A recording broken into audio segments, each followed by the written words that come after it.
nikutakie kila la heri. Tuombe Mungu akutie nguvu, na sisi tuko pamoja nawe kumwomba Mungu akusaidie kazi yako iwe nyepesi na Mungu akuongoze. Kumbuka tu, naomba sana jambo hili, swala la maombi liwe kwako kipaumbele wakati unapoanza majukumu yako, ili Mungu akuongoze daima. Nikuombe upokee salamu za Mheshimiwa Rais, wewe pamoja na washirika wa kisasa. Mama yetu Dr. Samia Suluhu Hassan anawasalimia sana. Anawasalimia sana wana ushirika wa kisasa pamoja na diocese kwa ujumla. Yuko pamoja nanyi,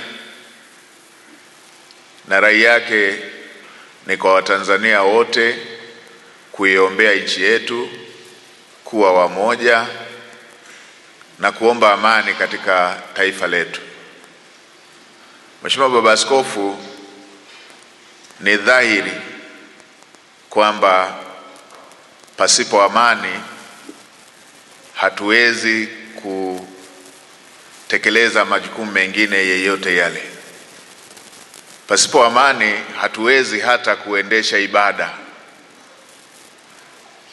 Kwa hiyo ni wajibu wa kila Mtanzania tuendelee kumtanguliza Mungu, tuendelee kuiombea nchi yetu ili iweze kuwa na amani.